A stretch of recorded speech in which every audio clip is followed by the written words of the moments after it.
this? Coming at you from Wicked Big Studios in Peabody, Massachusetts. Ladies and gentlemen, sit back, buckle up, because you're in the happy hour with your boy, King Cap.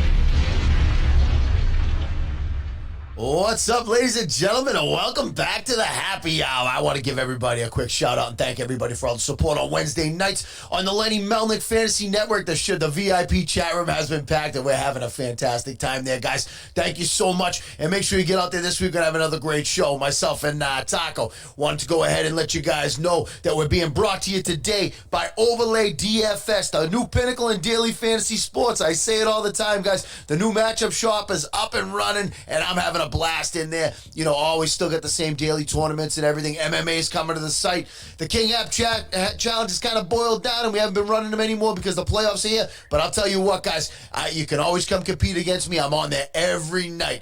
Guys, Overlay DFS, get yourself over there, and I'll tell you what, you'll be thankful that you did. It's a lot of fun. Also, today we're being brought to you by the Chicken Pound, my favorite place to get myself some dinner. The Chicken Pound is, they're fantastic. Get over to thechickenpound.com. Promo code KingApp will save you 15%, guys. It makes healthy meal prep simple. It comes right to your door. The best part is the chicken's cooked, and you got grilled chicken tips delivered to your door. You freeze them up, and it's as easy peasy. So one other thing I wanted to let you guys know is that we are fulfilling all the swag orders now that the new deliveries have come in. Big D has it all packed up, and this stuff is getting ready to go out this Wednesday night. Wednesday, he'll be at the post office. If you want, get yourself onto Instagram, the Happy Hour Social Club. If you want to get any of the new long sleeves, zip-up hoodies, pullovers, anything you guys need, the Happy Hour Social Club gear is here, and it's going fast, guys. We're running low on those ladies' hoodies already. You guys are killing me. I can't keep them in stock, but I love every second about it. Beantown Bad Boy on Instagram or the Happy Hour Social Club. So, without any further ado, ladies and gentlemen, I wanted to go ahead and bring up today's guest because you know what?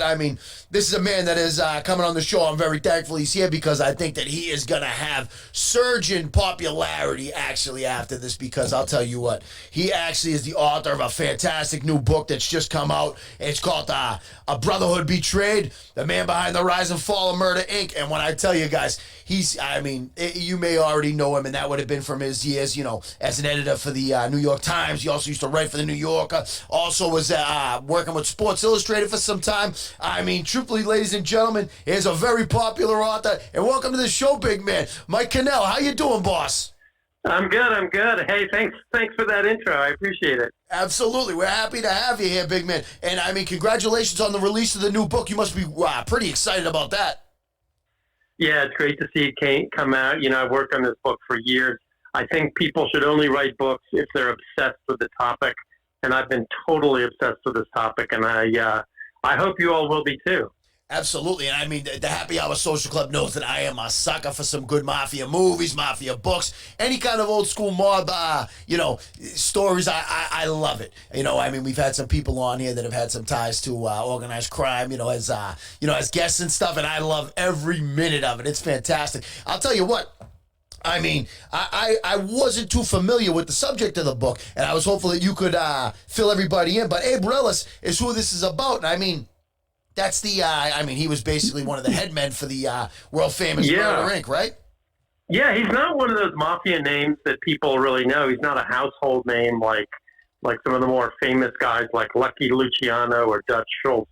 Abe Reles, his nickname was Kid Twist. He was maybe like a level or two below those guys below the big bosses in the hierarchy of the Mafia.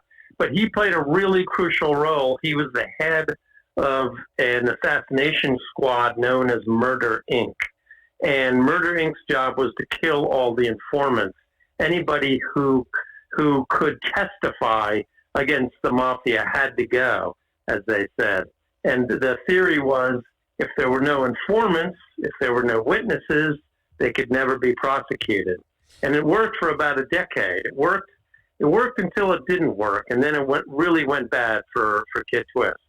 And one of the other things is, I mean, for people that aren't really familiar with his era, I mean, this basically falls back around towards the end of the era of like the famous Boardwalk Empire TV show. Some of the same characters are spoke about in the book as well as that were on that show. Correct? Yeah, it's about the same time period as Boardwalk Empire. So we're talking about like the book spans from like the late 20s into 1941. So this is, Prohibition and just after Prohibition. And during Prohibition, the mob made so much money. I mean, they controlled the speakeasies, they controlled the bootlegging, they controlled all the booze, they controlled prostitution, they were smuggling drugs. They just made so much money.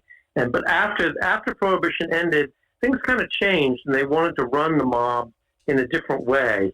Particularly Lucky Luciano wanted to run the mob like a company, like a corporation, like General Motors, and he put together a kind of a nationwide confederacy of all the mobs in the different cities, and he wanted to run it sort of like McDonald's with franchises everywhere.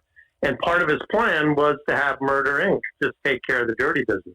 And that's actually, I mean, it's a fantastic idea. I mean, truthfully, I look back then and I think to myself that, I mean, these people were, I mean, technically they were geniuses in my eyes, because at the same time as, I mean, they were obvious criminals, but I mean, back then crime was a lot different than it is today, because actually to commit crimes, you needed almost permission from these people, or else it was going to be your behind that was going down. I mean, and that goes right along with, these times here that you speak of, correct?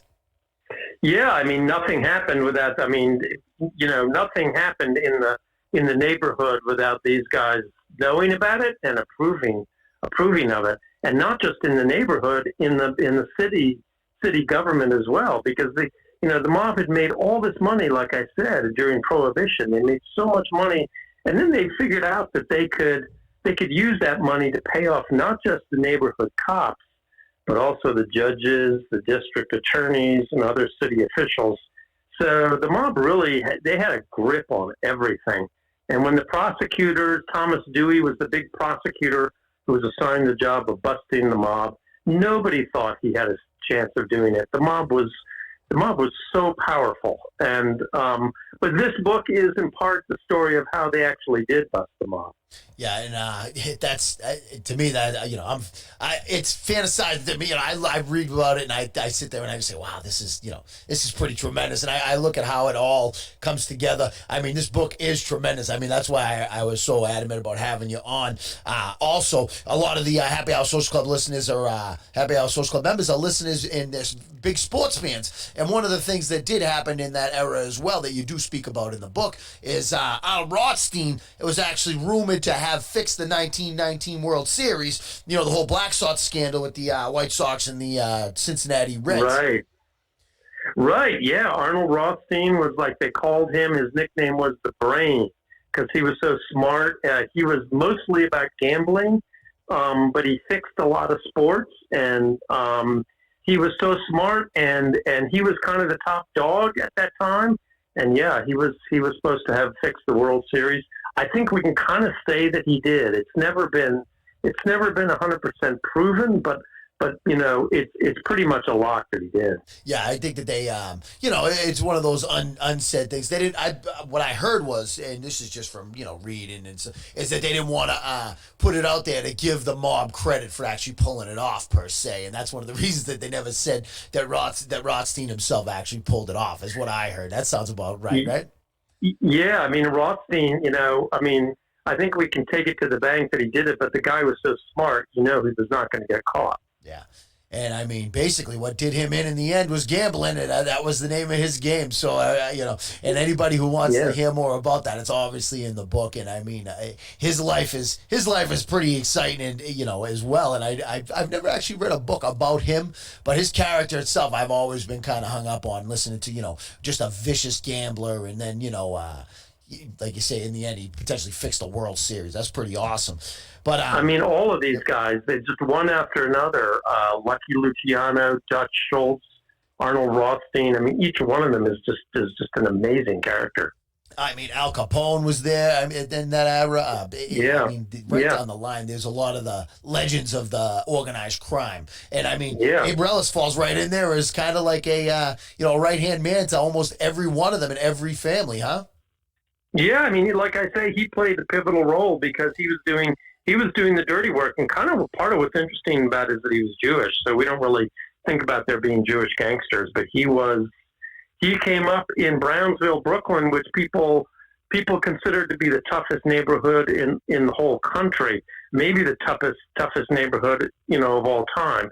So out there in that part of Brooklyn, it was Jews and Italians, and like I say, we don't think about the Jews as being part of the mafia, but Abe Reles was, and so Murder Inc. was what Abe Reles called Murder Inc. He called it the combination because it was this combination of Jewish gangsters and Italian gangsters working together. Yeah, and one of his other buddies that was maybe as vicious as him was Pittsburgh Phil, right? I mean, Pittsburgh Phil Strauss was one of the most vicious, men that was a part of the group murdering. Yeah, right? Pittsburgh Phil Strauss was just like a straight up sadist. I mean, he was just, he would volunteer. He would go out of his way to get these assignments to do a hit because he enjoyed his work so much.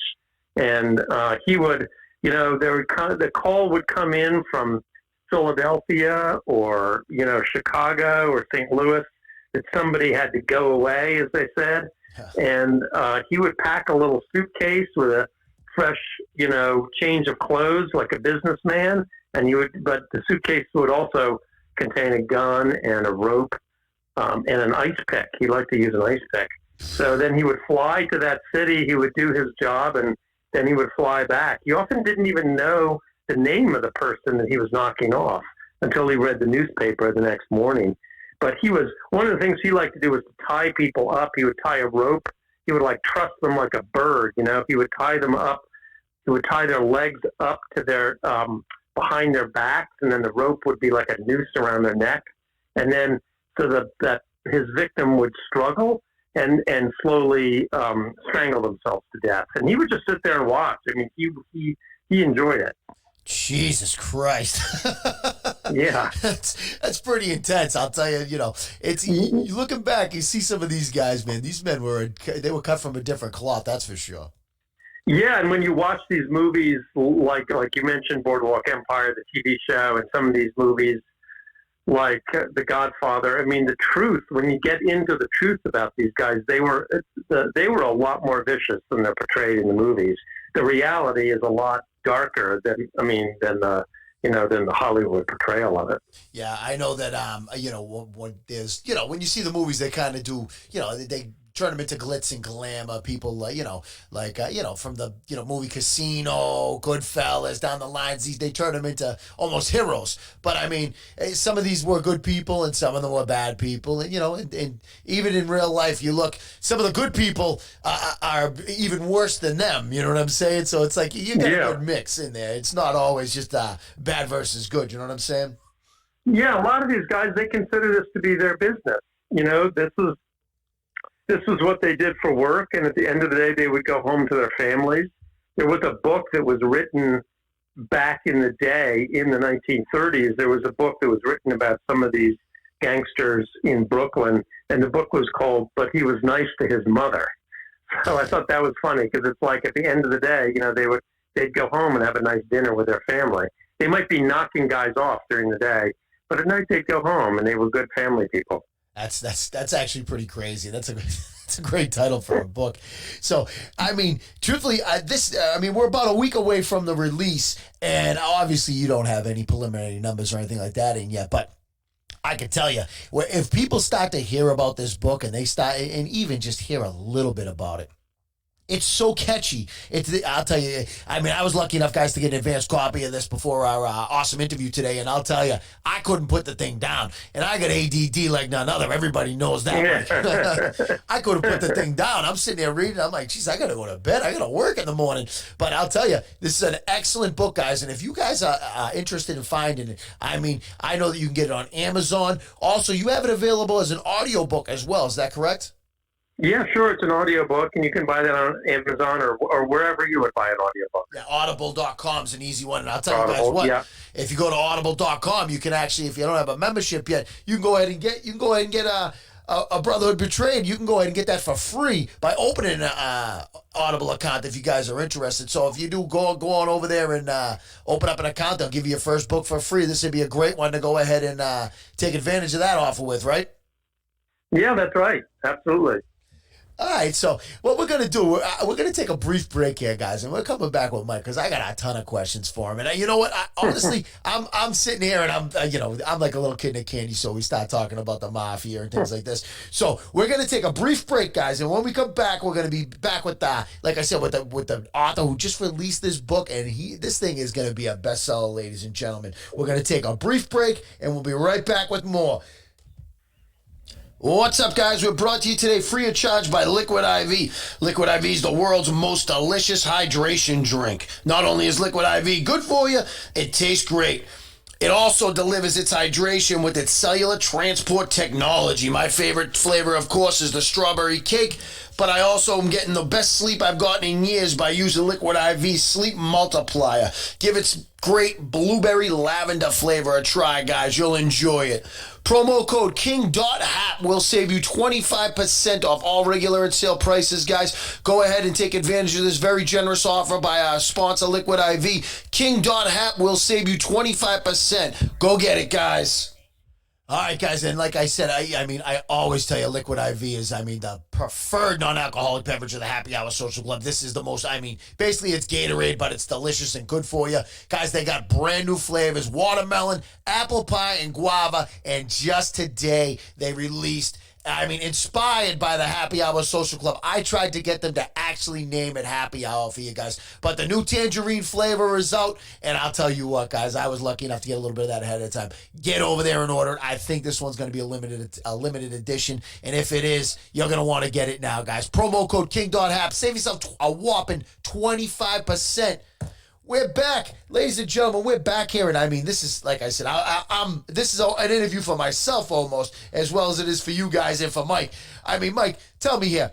I got a couple questions for you, and I'm wondering. So you spent 7 years over at the New York Times as an editor, right? You also, I did. You wrote for Sports Illustrated, which back in the day was a favorite read of mine. Not so much anymore. It's a lot different than it used to be. You must know that, right? Yeah, sure, of course. So you live in New York, right? I do. You're a New York guy. So tell me this, before we even get back into more about this stuff, how is it going in New York? I know that with the COVID and all this, it's been tough. I'm sure you've had plenty of time in the house to finalize any book prep and things like that. But, how's it around your area? How's it looking over there? It's looking okay. It's an interesting question. I don't know. Back in March, when COVID hit New York City like a bowling ball, it was, people didn't even go outside. Everybody was stocking up food, and I have some friends who didn't leave their apartment for like 2.5 months. Everybody was scared. It was really intense. It's not like that now. My wife and my daughter and I, we're going to go out to dinner tonight, eat out on the sidewalk at a table, nice table outside. So people are mindful now, as they probably are there in Boston. Yep. People are mindful, but they're not. I don't think people are scared the way they were before. Yeah. So, that's good to hear. And you know what? I'm hoping that this is going to be, sooner than later. This is going to go away because we do a lot of Happy Hour Social Club events. And those have been put on hold. Truthfully, we had a staff member, Mrs. His 40th birthday. We had to put on hold for a year because Yeah. Jeez, it's been a nightmare. But it's been hard for everybody. Yeah, but we've talked enough about COVID. What I want to talk about some Mafia, right? And I want to talk about your All writing. right. So tell me this, right, big man? When exactly was it that you decided to be a writer, right? And when did you start writing? When did you start writing books? Well, I wrote a book when I was in my 20s, which was a publisher came to me and asked me to write a book about an architect, the architect I.M. Pei. He designed the Kennedy Library up there in Boston. It was actually supposed to be after President Kennedy died. It was supposed to be right there in Harvard Square, it's called, right? Harvard Square, right in the middle of Cambridge. Yep. And They booted it out of there. Now it's out in Dorchester. But he designed the glass pyramid at the Louvre Museum in Paris. So I wrote that book way back when I was in my 20s. And then I wrote a couple of other books. I wrote a book about Formula One car racing, about two guys who were on the Ferrari race team in the late 50s, one of whom was the first American to break into that world of European racing. And his friend and rival was a German driver. And everybody knew that one of them was going to win the Formula One championship, and the other one would probably die. In those days, the drivers died one after another. And sure enough, one of them won the championship, and one of them died face down on the racetrack. But you have to read the book to find out which one. Wow, yeah, that does like a bad book. That might be my next one I pick up. Yeah, you might like it. I'm serious. And then I wrote a book which was called Incendiary, which was about the first case of criminal profiling, the first time that the police went to a psychiatrist to solve a crime. It was a serial bomber here in New York, and the police couldn't catch him. They really couldn't catch him. He was setting off bombs in public places, libraries, and in the subway. And finally, in desperation, the police went to a psychiatrist and showed him all the evidence. And the psychiatrist said, the man you're looking for has never had a girlfriend. He has a history of workplace disputes. He lives with an older female relative. And when you catch him, he'll be wearing a double-breasted jacket. Sounds like I'm making it up, but in fact, when they caught him, all those things were true. That's unbelievable. That is. Yeah. Wow. And for anybody that's wondering, you were talking about the other one with the race car drivers. The name of that book. Yeah. What was the name of that one? That's called The Limit. The Limit. Yep. That book is called The Limit. Yep. Just wanted to. Make yeah. Sure So that's I will tell you that I wrote that book. I don't know what it was like. Maybe it was like 7 years ago that I wrote that book, and I think about the characters in that book all the time. I mean, just it was like Monte Carlo in 1961.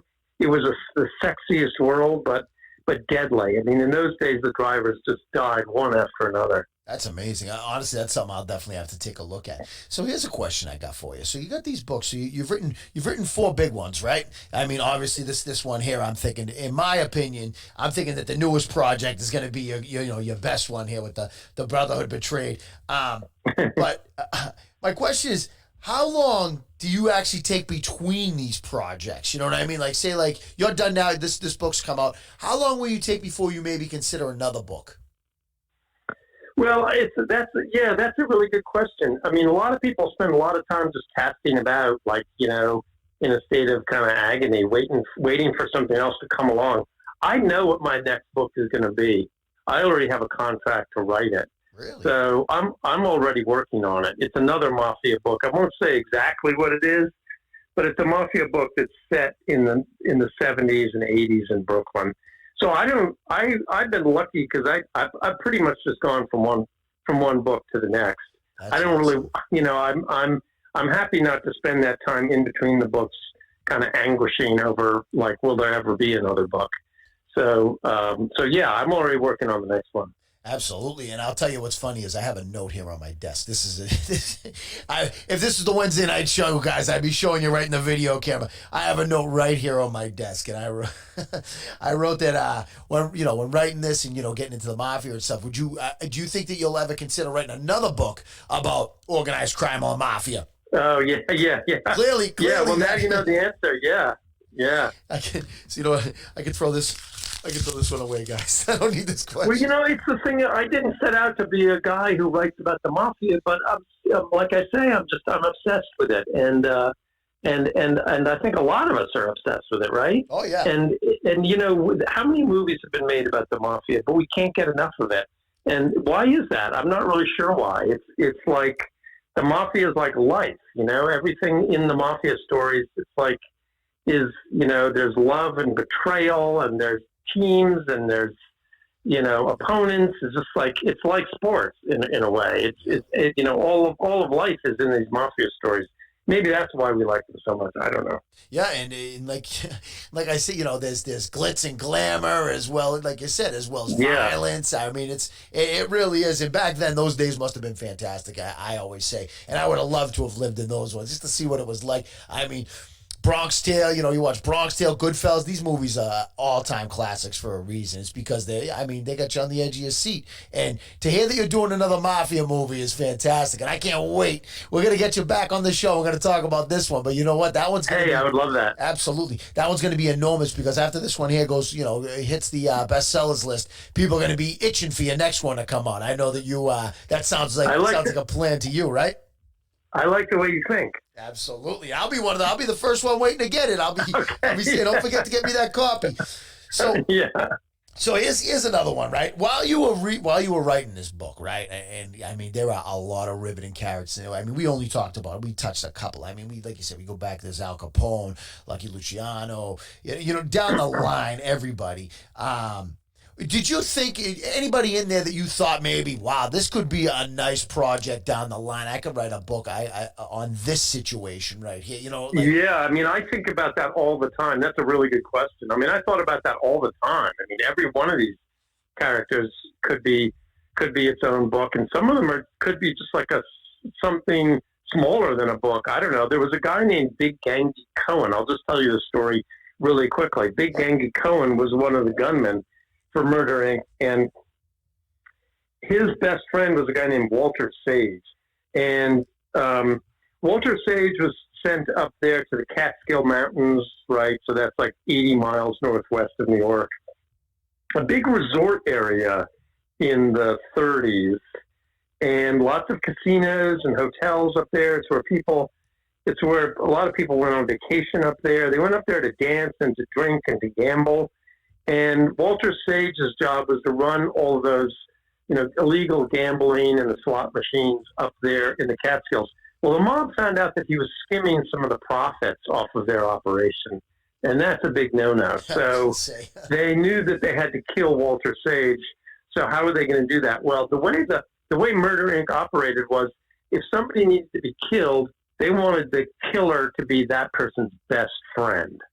And the reason is that the victim would not be suspicious around his best friend, right? If some stranger or just like distant acquaintance pulls up in a car and says, hey, get in, they're not going to get in. But if it's their best friend, they're probably going to get in. Yeah, without thinking twice. Yeah. So Big Gangy Cohen was Walter Sage's best friend. So they sent Big Gangy Cohen up there with a couple of other guys to kill Walter Sage. They're driving down the road. They're going out to dinner. They're going to have a big time. And all of a sudden, somebody pins Walter Sage back in his seat, and they stab him with an ice pick 35 times. He dies. Then Big Gangy Cohen has this idea that he might be next, that they might just kill him as well. And so Big Gangy Cohen runs off into the woods. And nobody sees him. He disappears for years. Whatever happened to Big Gangy Cohen? Nobody knows. Then one night, these guys in Murder Inc. go to the movie theater in Brooklyn, and they're watching a movie about a boxer. And the climactic scene is in the boxing ring in Madison Square Garden, and the camera pans out over the audience, and oh my God, there's Big Gangy Cohen. They see him in the movie. So it turns out that Big Gangy Cohen had gone to Hollywood and had become an actor in Hollywood. And that was his weird way of hiding from the mob, from his former friends in the mob, was to be in movies. So anyway, the mob, of course, sent somebody to Hollywood to kill him, but the police got him first. He was tried and acquitted. That's a long-winded way of saying, yeah, I think about these characters all the time and how they could be their, each one of their stories is so incredible. It could be its own book. Absolutely. I mean, that just right there, you just said a great basis for a book. And like you said, even if it was just part of another book and, this was one of the characters that you spoke about, that sounds pretty riveting. It sounds like something that, who knows, maybe we'll see it in one of your next books. I truthfully. Yeah, maybe. Yeah. So here's one for you that honestly, I was thinking about this earlier today, and I was wondering, when you started writing this, obviously you did a lot of research on Abe Reles, and obviously he's a situation that, you were interested in and went forward with it. So while you're doing your research, you had to have bumped into some like really interesting facts or surprises about this man. I mean, is there anything about the character you can share with us that, was surprising to you as you did your research? Yeah, I mean, I'll tell you one story. The first thing that comes to mind is that what happened to Abe Reles, I'm kind of giving it away here, but what the heck, is that he spent his entire adult life killing off the informants. That was his job. But then late in his life, he flipped. He became the biggest informant of all. And he told the police and the district attorneys about hundreds and hundreds of murders. And he had a weirdly excellent memory for all these murders. He could remember all the details, exactly who was involved, where they took place. And so the district attorneys had all this information, and they knew that they would be able to send dozens of guys to the electric chair. And so the question was, could they keep Abe Reles alive long enough to testify, because they knew that the mob was going to try to kill him before he could testify. So they put him and a couple of other informants in a hotel in Coney Island, and they put him up on the 6th floor under layers of police protection. And on the night before one of the really big trials that Reles was supposed to testify in against one of the big crime lords named Lepke Buchalter, Reles's wife comes to visit him in this hotel suite. And what she said later was that they had sex, and that then after they had sex, she said she wanted a divorce, and they got into a big fight, and his wife left. And then the next morning, Abe Reles went out the window and died. He fell out. He either was trying to escape, or somebody threw him out the window. Ah. So that's the sort of central mystery of this book is, did he go out that window voluntarily, or did somebody throw him out? Did he have a little assistance? He may have had a little assistance going out the window. He may have had a helping hand. So who was it? Was it, if he did, I mean, there were some reasons to believe that he may have been trying to escape, but I think most people would say he did not want to be out there in the world because the mob was looking for him everywhere. Yeah. So the thing that kept him alive was being in police custody. So what happened? Did the mob pay off the police to look the other way while they threw him out the window? Did they pay the police to throw him out the window? Or maybe the police just threw him out the window on their own because Reles knew about all the cops and city officials who had been taking bribes for years and years. So the police also benefited from him disappearing. So that's the thing that, what happened that night. He had sex with his wife, like a conjugal visit. Yep. They had a big fight. She asked for a divorce. The next morning, he goes out the window. That's a hard thing to unravel. Of course. That's why we got the book, and that's why it's here, and that's why everybody got to get their hands on it, guys. Yeah. I'm serious. I'll tell you what, this is not a terrible book to have an audio book from audible.com, guys, or you get yourself over to Amazon and grab it. I mean, it's available everywhere. Anywhere you buy books online, you'll be able to find this. That's honestly, like you said, that is an amazing, amazing mystery, and everyone involved in the whole situation, like most organized crime. I mean, it's very organized, and there's dirty people everywhere in that. And like you said, you just don't know. Is it the police? Is it did they get paid off to look the other way? I mean, did he commit suicide? Who knows? I mean, we'll have to, like I said, guys, you're gonna really enjoy this book, and you must say that, like, this, you must have really enjoyed writing this as well, correct? Yeah, of course. I mean, I loved writing it. Like I said at the beginning, I was just obsessed with it. And, there wasn't really anybody to interview. Normally I like to interview people for these kinds of things. And, I like to hear people talk about the topic. But no, really wasn't anybody to interview because this was so long ago.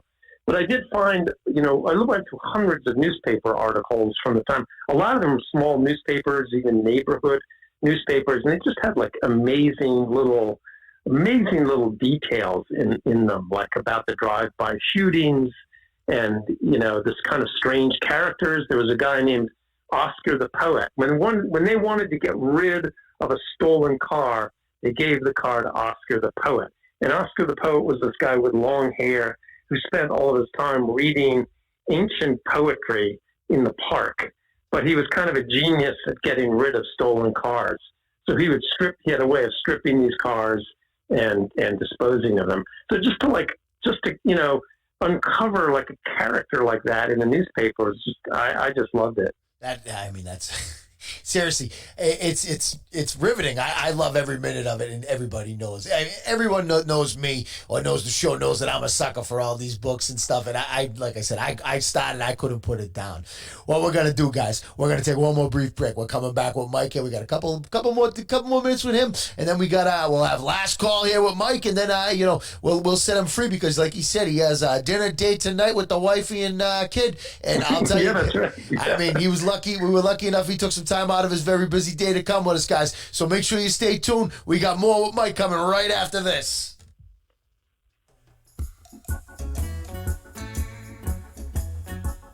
Hey guys, the happy hour is brought to you by Feed Me More Nutrition. All of our supplements are flavored with stevia and monk fruit. You will never see aspartame or sucralose in any of our products. Promo code KINGHAP will save you 10%. So to get your hands on the best tasting proteins and supplements with no harmful fillers or artificial sweeteners, get over to feedmemore.com. Use promo code KINGHAP to save yourself an additional 10%. Enjoy the games, guys. And now, back to the happy hour. Oh, yeah.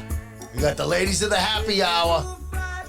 I appreciate it, guys, but I'll tell you guys what. You get yourself over to feedmemorenutrition.com, guys. I mean, the big guy Ryback, I mean, he's just made a fantastic company over there, and you get all the natural sweeteners in there, stevia and monk fruit. You don't get none of that garbage they put in there. It's going to make you sick, or, it's going to affect your gains, guys. So get on over there. Promo code KINGHAP. I'll save you 10% off already low prices. It's pretty fantastic, and they've been with us since the very beginning, and we're very thankful to have Feed Me More Nutrition as one of our very favorite sponsors.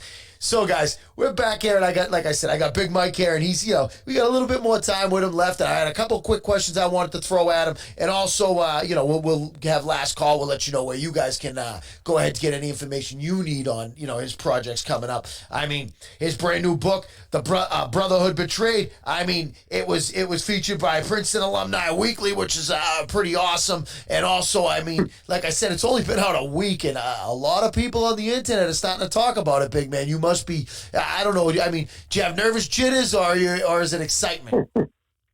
No, it's pure excitement. I mean, it's just really, I got to say, you work on a book, but, by yourself, and, you work on it for years, and you kind of forget that anybody's actually going to read it. And then when it comes out and, it's out there, like you say, there's been a whole lot of talk about it on the internet, and I see these people in the comment fields on Instagram and Twitter talking about how they can't wait to read it. You can imagine how gratifying that is. Absolutely. And I know that I've seen some people writing about it online that have read the book, and you're getting thumbs up everywhere, which is awesome. I mean, that's one of the reasons I was so adamant about getting you on, because truthfully, I mean, down the line, this looks like it could be one of like those good reads that people pick up while they, relaxing during the fall. I mean, what better time to read a book than during the fall? Summertime people are busy. Wintertime you're in the house, another good time. But during the fall is a beautiful time. You go outside and read, guys. Get yourself, a copy of this book. So, Mike, what I wanted to do, right, before I set you free and before we have a last call, which is one of my very favorite segments, I want to go ahead. I got a couple of quick rapid-fire questions for you, if you don't mind. Sure. And you can get a couple of rapid-fire answers for me. And, take your time answering them. I just said rapid-fire, but you take your time, whatever you need here. What I want to know, I want to know about, I'm talking about this specific project right here, Brotherhood Betrayed, and I want to know, so right off the bat, question one is, what inspired you to write this? What made you actually want to go ahead and start this project? Yeah, rapid fire answer. I happened to hear about it, and I started to read about it, and I read. As soon as I read about it, it just seemed to me like a Netflix special. It just felt like somebody had written the script. It didn't even seem like it could be true. Yeah, good answer. So, what did you learn when you were writing this book? Like, what did you learn about the situation, subjects, things that you didn't anticipate? What I didn't anticipate is that probably Prohibition was the most fun time you could probably ever be alive. I think, they shut off the beer taps, whatever year that was, what I forget now offhand what it was. It was the mid-20s, early 20s, 23, I forget. But the good times rolled. And these gangsters, they would roll into these nightclubs with the chorus girls, and they would go all night at these nightclubs, the Cotton Club in Harlem, or the clubs downtown in New York. If I could do time travel, I would go back and be a gangster during Prohibition. It's funny, I say that all the time. I'm in the wrong generation because I would absolutely be part of that back then because it looked like they were just really, really living it up. Right. They were living large. So writing this book, right, and obviously you're talking mostly about Reles, when you're writing it, is there anything that came up that actually, made you more, made you enjoy, his work more or less? Like, is there anything that made you think about him and be like, wow, this guy, this is actually amazing? Or was there anything that made you go, wow, I'm not a huge fan of that? Well, just the way these guys operated, just their viciousness that's what made me sit up. If that's what you're asking, like just the way these guys would. They killed hundreds of people, and they were just like a small circle of guys in Brooklyn. By some estimates, I don't think this is true. This sounds like an exaggeration. Some people say they killed 1,000 people. I don't know that it's that many. Nobody knows because they didn't exactly write it down. They didn't keep track, but that's really what got my attention. That's an attention grabber too. That's amazing. And just off the cuff, let the Happy Hour Social Club members know. Give them a fun fact about yourself and being the author of this book. Give them a fun fact, something that you love.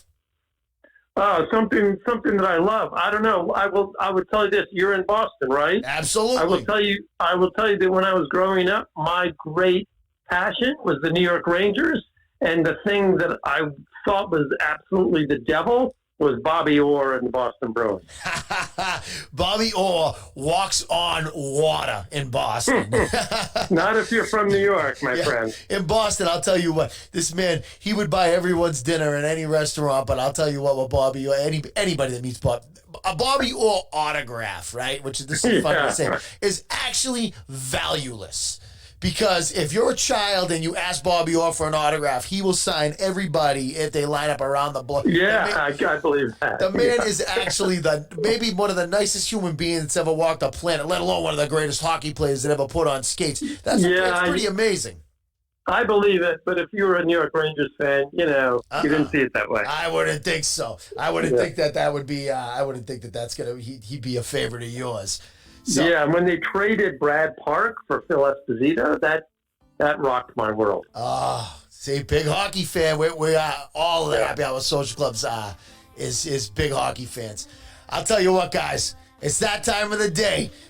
Mike was nice enough to come on the show here, guys, and I'll tell you what, it's been a very, very quick show. This blew by, and I appreciate you coming on tremendously, and I'd love to have you back on again. So do me a favor, keep me posted on how everything's going with this, and I can't wait to announce the Happy Hour Social Club that this book's a bestseller. I know that would really make you pretty pleased, right?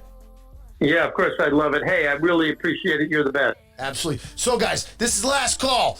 Last call, as always, is brought to you by Clearwater Distillery. Clearwater Distillery is the absolute favorite beverage of the Happy Hour Social Club. The only top shelf liquor served here, ladies and gentlemen. If you want to get yourself some of the most delicious small batch alcohol, get yourself over to clearwaterdistillery.com. Promo code KingHap will save you 10% off anything over $100, guys. Get yourself a 6-pack of Lorenz.